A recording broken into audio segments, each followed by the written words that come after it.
בשנים האחרונות משתמשים בבדיקות הדימות כדי לזהות בצורה מדויקת יותר סמנים אופייניים למחלת האלצהיימר.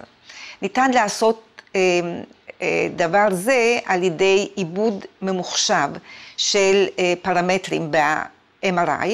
זאת אומרת, אנחנו יכולים לראות איזה אזורים במוח מאבדים נפח, מאבדים תאים.